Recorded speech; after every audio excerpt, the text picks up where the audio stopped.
Hello guys, today we're going to review the Roco model of the Austrian class diesel locomotive 2095.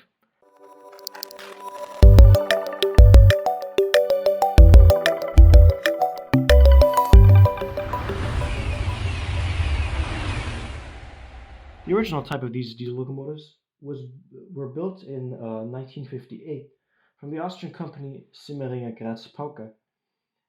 Around 15 exemplars of this type of locomotive were built, and they were very popular on the smaller narrow gauge railways in Austria. For example, the Ybbstal Railway or the Mariazilla Railway.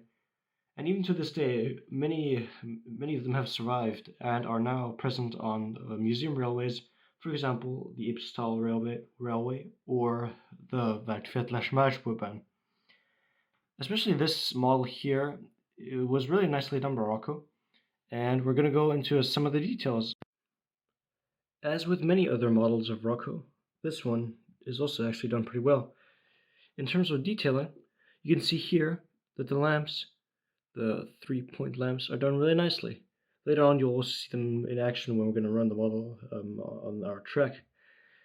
What I also actually really liked about this model is the detailing of the actual buffer here, and what you also may see here, the smaller cables and other smaller details. And also here, this fine hand grip at the front was also done really nicely.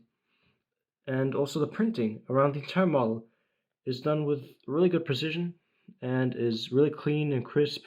There are no smudges. The edges here are done really nicely. The logo really sharp.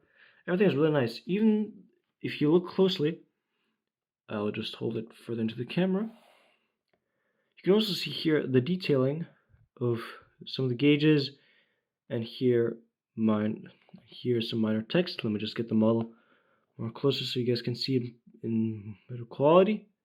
Here you can really see it's done really nicely. Also, the bogies themselves are done in a really beautiful way. They look really light, but also, as you may see, these kind of smaller bars and other details are done here. These oscillation weights and everything is done really accurately, just like the real model. Also, the grille here is done really well, like a fine metal piece. And also the other structures, and also here the horns, for example, at each side are recreated very nicely. What is also interesting to note is that in terms of axle driving, the model is actually like the electric motor inside of this model drives the two inner axles of each bogie, and the outer axles of each bogie, the forward axles basically, they are actually not driven. However, they are actually connected by the connection rods. So in this model, they actually serve a purpose.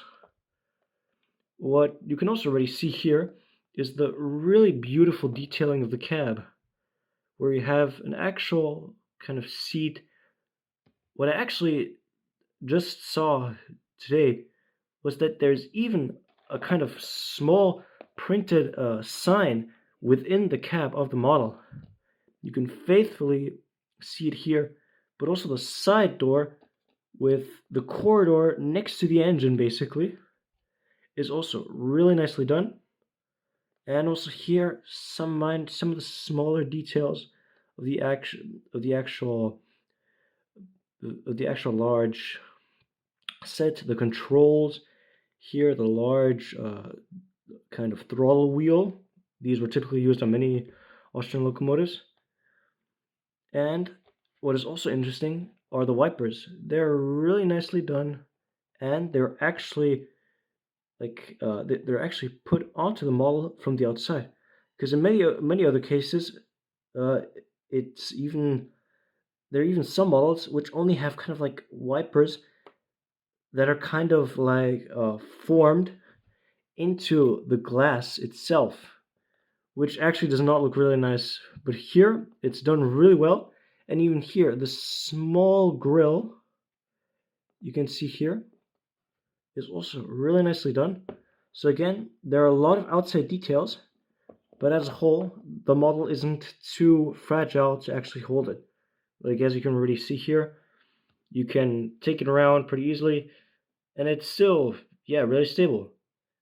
But in real life, these locomotives were also known for their great robustness and universal usages. That's why they've also really been in service to this day. And now we'll see how it's going to run on our layout. So now we have the model on our track, and let's see how it's going to run with the digital Roco multi-mouse. And let's start it up.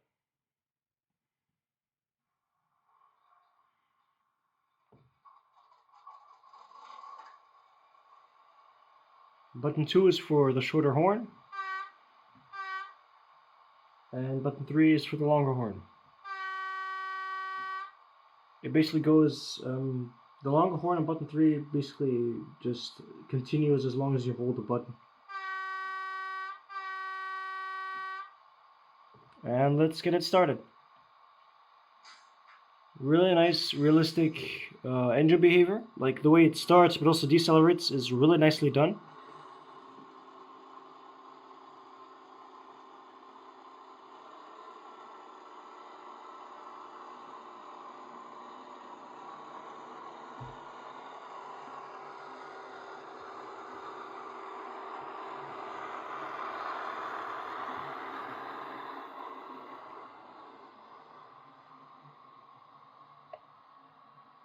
Now it's slowly stopping.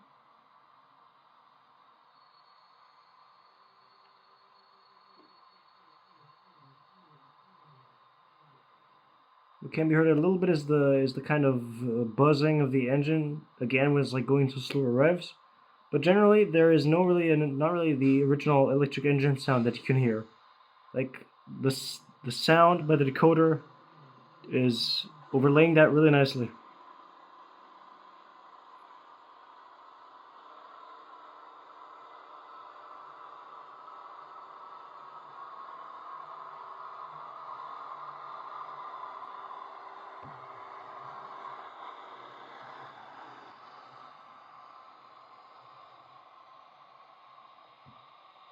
Then again, like speeding up again, the engine is growling again, and we can come to a stop.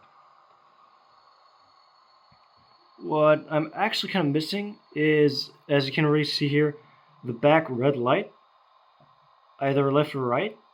That could have been a really nice detail, but yeah, it is just a minor thing.